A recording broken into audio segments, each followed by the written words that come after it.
Y luego de una semana de paro, la agrupación de médicos generales de zona logró un acuerdo con el Ministerio de Salud para que se aumenten a 841 los cupos para becas de especialistas para este año. Claro, además se va a crear una mesa de trabajo para que el beneficio siga aumentando en las próximas ediciones. Queremos profundizar respecto de este acuerdo, entre otros temas, ¿no? Con la presidenta del Colegio Médico, Isquia Siches, que nos acompaña aquí en el estudio. Muchísimas gracias por estar con nosotros. Muy buenos días. Buenos días. Buenos días, muchas gracias por invitarme. Harto que conversar sobre la mesa, pero partamos con lo de los médicos generales de zona. Recordemos que ellos lo que estaban pidiendo son becas de especialización, básicamente, que no solo no eran las que ellos pedían, sino que además lo que reclamaban era falta de diálogo con el Ministerio de Salud. Sí, recordemos que este es un programa que lleva más de 64 años donde los médicos recién egresados se van a distintos lugares del país, ahora tanto urbanos, pero inicialmente muy rurales, de Chile Chico a Bisbiri, lugares donde efectivamente cuesta llevar médicos. Ellos trabajan de 3 a 6 años y postulan a sus especialidades.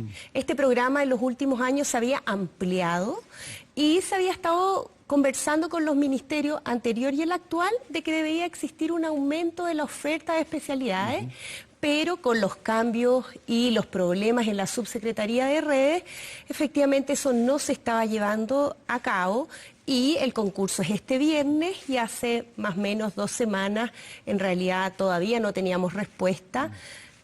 Y esperamos un plazo adecuado para que el nuevo ministro se asentara, el nuevo subsecretario también. Claro, había 2.500 médicos movilizados, pero finalmente habrían alcanzado un acuerdo, ¿no? Alcanzamos un acuerdo y efectivamente el día de ayer dimos un paso un poco más allá, porque vemos que aquí hay algunos problemas que son un tanto estructurales dentro del funcionamiento de cómo se planifica el recurso humano médico, cuáles son los especialistas y cuáles son los programas que vamos a usar para poder llevar a estos especialistas a lo largo de la red. Ahora, esto es gradual, no es que de un día para otro vamos a tener esta cantidad de especialistas sabiendo que hay un déficit tan grande en nuestro país. En realidad tenemos distintos programas y desde el 2014, donde tuvimos la mayor expansión, ya tenemos especialistas en periodo asistencial obligatorio a lo largo del país, como también médicos generales de zona que hicieron su especialidad, que no tienen obligación de devolverse a lo público, pero que hay un gran interés de volver a lo público. De hecho, yo creo que el problema que más vamos a ver a futuro va a ser la escasez de cargos públicos, porque a pesar de que tenemos largas listas de espera, en realidad la capacidad de los pabellones, de los cargos, de algunos otros entes críticos hoy día son los que limitan también poder ampliar la atención. A propósito de esto mismo, sabemos que para ejercer en nuestro país, sobre todo ante la llegada de gran cantidad de médicos migrantes, ¿no? Se debe rendir el EUNACOM, el Examen Único Nacional de Conocimientos, pero esta misma semana la Contraloría ha anunciado que ciertos médicos, sin haber rendido el EUNACOM, pueden ejercer básicamente funciones en Arica. ¿Cómo están viendo esta situación ustedes desde el Colegio Médico? Nos parece absolutamente grave y en realidad yo creo que en este caso el Contralor se equivocó. Nosotros hemos pedido una audiencia con ellos porque en realidad creemos que la interpretación de las leyes no han tenido la lógica sanitaria. La idea del examen habilitante no es cerrar una puerta ni cuidar el negocio de los médicos chilenos, para nada. Es dejar un estándar de calidad porque la formación, tanto en otros países de Latinoamérica y del mundo, es bastante disímil y hay que asegurar que conocen parte del funcionamiento nacional, como también de que tienen los conocimientos idóneos para poder ejercer. Hacer una salvedad como esta fragiliza la ley, que justamente lo pidió como requisito, y hemos tenido y nos han escrito muchos colegas formados en el extranjero que son parte de nuestro colegio y que ya han rendido todos sus exámenes y dicen por qué se da esta señal de vulnerabilidad siendo que yo ya me sometí a todos los procesos debidos y correctos para poder ejercer realmente en el país. Pero tengo entendido, perdón, que tienen que, según la Contraloría, el requisito es que pueden ejercer durante un año, pero después de eso tienen que dar el examen. No es que van a poder ejercer para siempre, digamos, sin haber rendido la UNACON. Sí, lo que pasa es que estas prórrogas las venimos teniendo desde el 2014 y tenemos muchos trabajadores, y lo mismo que les decía, los médicos generales de zona especialista o médicos formados en el extranjero que ya dieron su examen y que hoy día quieren trabajar en el sector público y no hay cargos disponibles. Entonces, tenemos que ordenar la casa en el sentido de poder definir cuáles son los requisitos y no seguir sacando reglamentaciones ni interpretaciones que siguen flexibilizando algo que debería saber.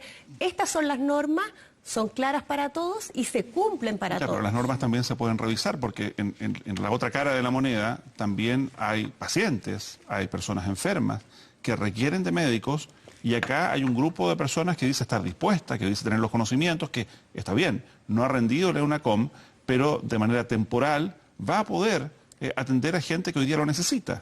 ¿Y quién acredita que esa persona tenga los conocimientos hasta que pasa por este proceso? Ese es el gran problema. Suele ser un proceso administrativo.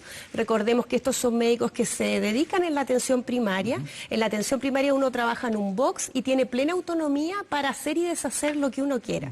Es diferente de lo que ocurre en los sistemas hospitalarios, en donde en los servicios de salud uno está en observación con los pares y si alguien comete errores de forma reiterada, es observado en ese error.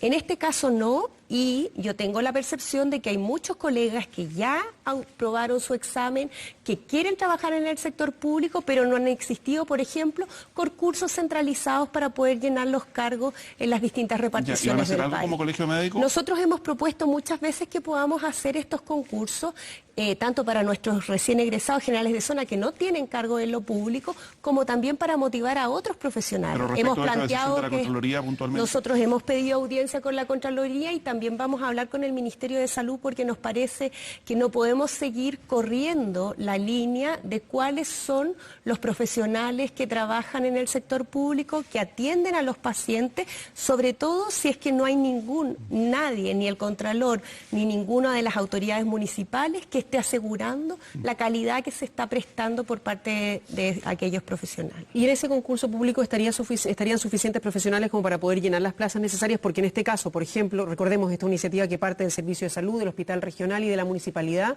de Arica, en el cual dicen que hay 200 médicos para 226.000 habitantes, es decir, uno cada más de 1.130 habitantes, cuando, según la OCDE, debería haber uno cada 322 habitantes sería el ideal.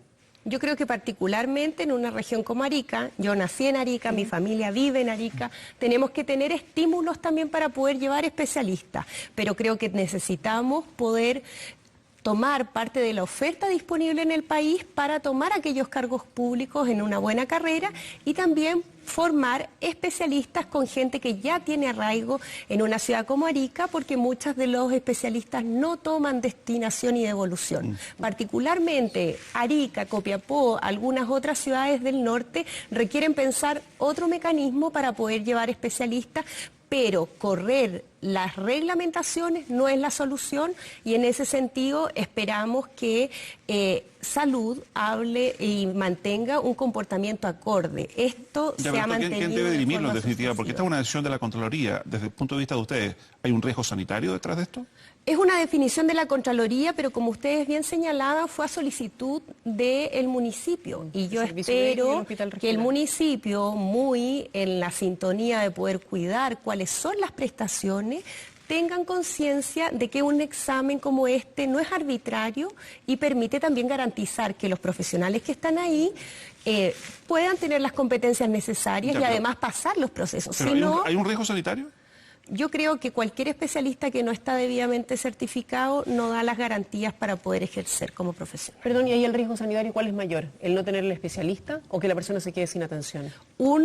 Si uno va a ver lo que puede ocurrir cuando uno no tiene los conocimientos necesarios, hay efectivamente limitaciones y pueden existir errores de diagnóstico y tratamiento que son mucho más graves, que pueden producir la muerte, que son mucho más graves que la no atención, porque lo más probable es que si esas personas no tienen atención, la red va a tener que absorber parte de esas atenciones, obviamente atendiendo primero a los más graves y a los que no.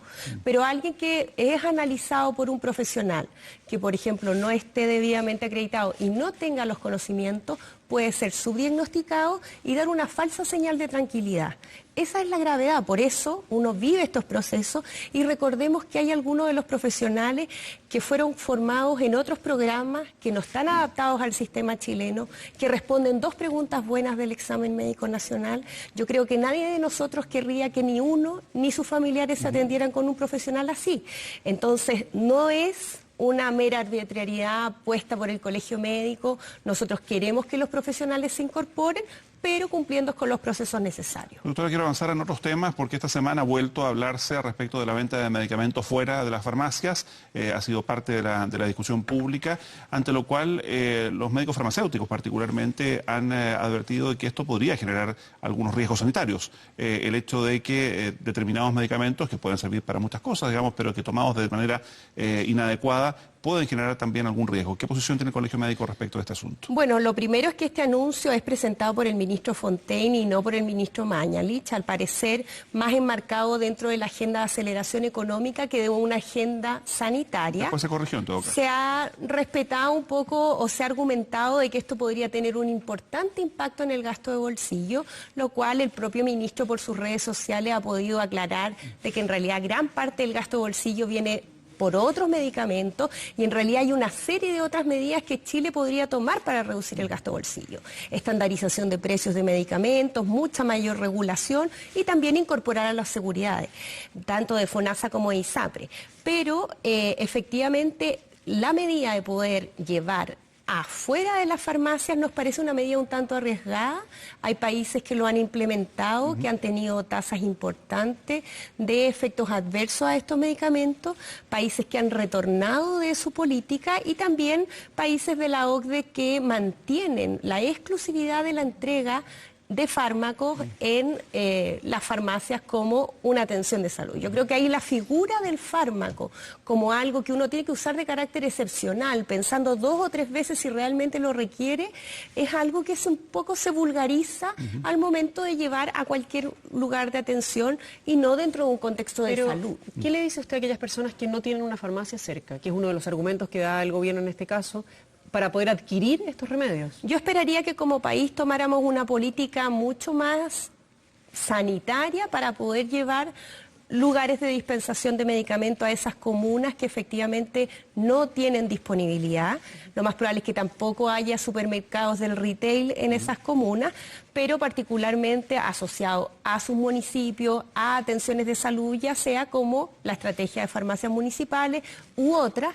Pero resolver esto me parece un poco simplista en el sentido de solamente entregarlo al retail sin hacer ningún análisis de las implicancias que pudiera tener. Pero tal como se ha presentado, esto tiene al menos 2 ámbitos, digamos. Uno es el impacto en precios. ¿Ustedes coinciden ahí que los precios podrían bajar con este nuevo modelo? Bastante marginalmente, porque estos, particularmente los medicamentos OTC, que son los que se venden sin receta, son medicamentos de los más bajos costos dentro de todo el arsenal terapéutico. Estamos pensando, por ejemplo, en un que la paracetamol. población usa, que puede bordear 1.500, 2.000 pesos de un bioequivalente genérico, y eso en general tiene bajo impacto en el gasto de bolsillo. Si uno hace el análisis económico, la reducción lo más probable es que sea muy marginal y no preste argumento para poder sustentar una política. Pero en la práctica hoy día algunos de estos medicamentos se venden hasta en las ferias. De todas maneras, pero eso es por falta de regulación. No quiere decir de que Chile deba apostar a vender los medicamentos en la feria. Ahora, un tema es el precio y el otro tema es el tema sanitario, que ya decíamos, los químicos farmacéuticos están advirtiendo que esto podría generar riesgo. ¿De qué tipo de riesgos estamos hablando? En realidad, las intoxicaciones medicamentosas y las interacciones, particularmente en los grupos de mayor riesgo, adultos mayores que tienen mucha polifarmacia, puede producir riesgo de intoxicaciones graves. Gran parte de estos medicamentos, el paracetamol, por ejemplo, puede llegar a producir hasta una insuficiencia hepática, requiriendo un trasplante con dosis bastante bajas en realidad, que están disponibles, y por eso que uno tiene que considerar que un compuesto como el paracetamol, aunque a veces es muy ninguneado por la población, tiene efectos analgésicos, antipiréticos, pero también puede producir efectos para la salud. Así también los antiinflamatorios, sobre todo en pacientes que tienen otras enfermedades, hipertensos, enfermos renales crónicos, puede producir insuficiencia renal, úlceras gástricas, efectos que efectivamente son adversos, además de obviamente la percepción de riesgo que tiene la población para estos fármacos. Es una de las principales causas de muerte en países que han tenido documentación sobre esto, y particularmente estos son justamente los primeros fármacos involucrados. Ahora, para ustedes, ¿cuál es la gran diferencia entre que una persona vaya a sacar estos remedios OTC que no necesitan receta de una góndola en una farmacia o de una góndola en, no sé, una tienda retail, un supermercado? Una es que hay que obviamente fortalecer las farmacias como centros de salud, donde hay un profesional capacitado para eso, en el otro no existe ningún profesional para ello, si algún paciente tiene alguna duda, y lo otro es que entra en un contexto de salud. El segundo punto, ¿no se puede entender eso como que están defendiendo el negocio de las farmacias? Yo creo que para nada, y en eso quiero ser bastante clara. Yo por lo menos he mantenido una línea en nuestro colegio de poder distanciarnos de la industria farmacéutica y también de obviamente de las cadenas de las farmacias. Y no le tenemos ninguna simpatía, mucho menos después de la conocida colusión que tuvieron.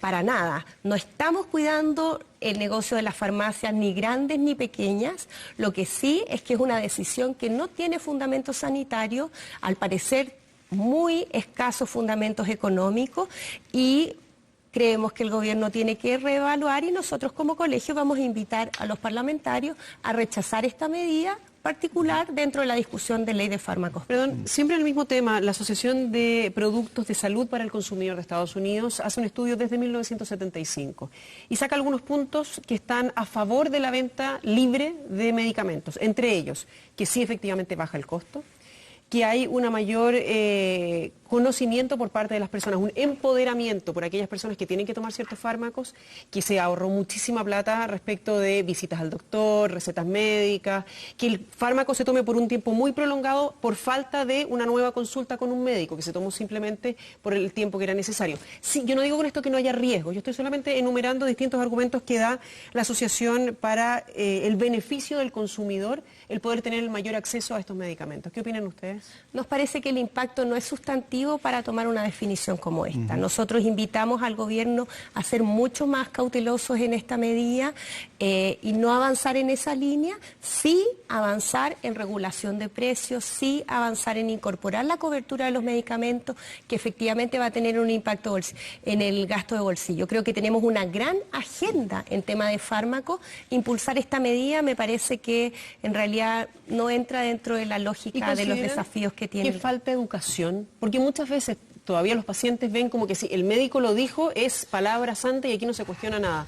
Y sí hemos visto casos donde un médico se ha equivocado o donde había un profesional que no necesariamente estaba calificado para poder atender a esa persona. Por lo tanto, debería haber un mayor empoderamiento. Debería la gente, no sé, leer más las recetas, tener más claridad respecto de qué se está tomando, en qué dosis, cuál es la combinación que están haciendo. De todas maneras, nosotros no estamos haciendo un llamado a que los pacientes, si tienen un dolor agudo, no tengan un manejo, tal como lo hacían actualmente acudiendo a la farmacia. Lo que sí es que efectivamente hay que saber cuáles son las dosis críticas y de hecho existen propuestas para que vengan dentro de las cajas de forma bastante más clara que en este papelito muy pequeñito con una letra muy pequeña que nadie puede leer, con mucha claridad cuáles son las dosis tóxicas, cuál es el horario, la dosis según corresponda. Y en ese sentido, obviamente, los colegios también nos pueden colaborar en los grandes desafíos curriculares que tienen, también tener más cultura del autocuidado. Pero lo que sí hay que tener presente es que nada debe favorecer el consumo de fármacos. Todos tenemos que estar pensando que lo mejor es que los pacientes tomen la menor cantidad de fármacos porque la polifarmacia produce efectos adversos y los médicos que en general dan menos cantidad de fármacos y le dicen tome agüita, espere que se le pase el resfrío, ese lo más probable es que sea el mejor médico. Y ahí tenemos un desafío importante. En medio de todo esto, doctora Siches, se ha anunciado esta semana, después de un encuentro entre el presidente Sebastián Piñera y el primer ministro de la India, en el marco de las reuniones del G7, un acuerdo para importar medicamentos desde la India, que sabemos es uno de los mayores productores de fármacos a nivel mundial, lo que el ministro Maña, el ministro de Salud, ha dicho que podría tener un impacto hasta en un 20% a la baja, digamos, en el precio de los remedios. ¿Cómo están viendo ustedes también este tema? Por aquí sí que nos estamos entendiendo con el gobierno, porque en realidad esto, regulación de precios, tener grandes compras, organizar la compra en Senabast, que es algo que estamos viendo también en la ley de fármacos 2, son medidas que efectivamente pueden mejorar la oferta de fármacos disponibles en el país y particularmente que también se ha levantado mucho la duda de que los fármacos producidos en India pudieran ser de dudosa calidad. Lo mismo, nosotros que intentamos no mantener una relación con la industria ni un proteccionismo a algunas marcas en particular, creemos que el ISP hoy día puede dar las garantías suficientes de que se den todos los mecanismos de manufactura necesarios, de buenas prácticas, como también que la bioequivalencia permita a los pacientes la intercambiabilidad. Yo creo que pero efectivamente usted cree que con este acuerdo, digamos, con esta posibilidad de importación, ¿bajarían los precios? De todas maneras. De todas maneras, India es un país que vende medicamentos a muchas partes del mundo y también vende compuestos activos a muchas partes del mundo, que puede diversificar mucho más un espectro del mercado que está bastante concentrado, particularmente con los medicamentos de marca. Ahora, ¿por qué eso no se hace antes, sabiendo que nuestro país tiene los precios incluso más altos de la región? O sea, basta con cruzar la cordillera, dirigirse hacia Colombia, y en general los precios de los medicamentos, sobre todo los innovadores, son muchísimo más caros en Chile que en el resto de Latinoamérica.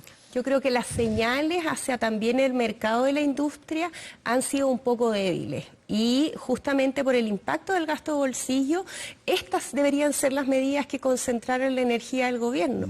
Pensar en regulación de precios, pensar como lo están haciendo países de la OCDE, que tienen estipulada la regulación de precios dentro de su economía, que son economías liberales, pero que comprenden que el medicamento no es un bien de consumo cualquiera y que sí tiene que estar restringido. Es falso esta percepción de que los pacientes vamos a ir cotizando entre las distintas farmacias o aprovechando la oferta. Me parece que esa es una visión muy vulgar de algo que es necesario para conservar la salud. Y una última pregunta, al menos de mi parte. En medio de toda esta situación, se sigue discutiendo la aprobación en el Congreso del TPP-11, el Acuerdo Transpacífico, que entre otros aspectos tiene el tema de las patentes, digamos, incluidas también las patentes farmacéuticas.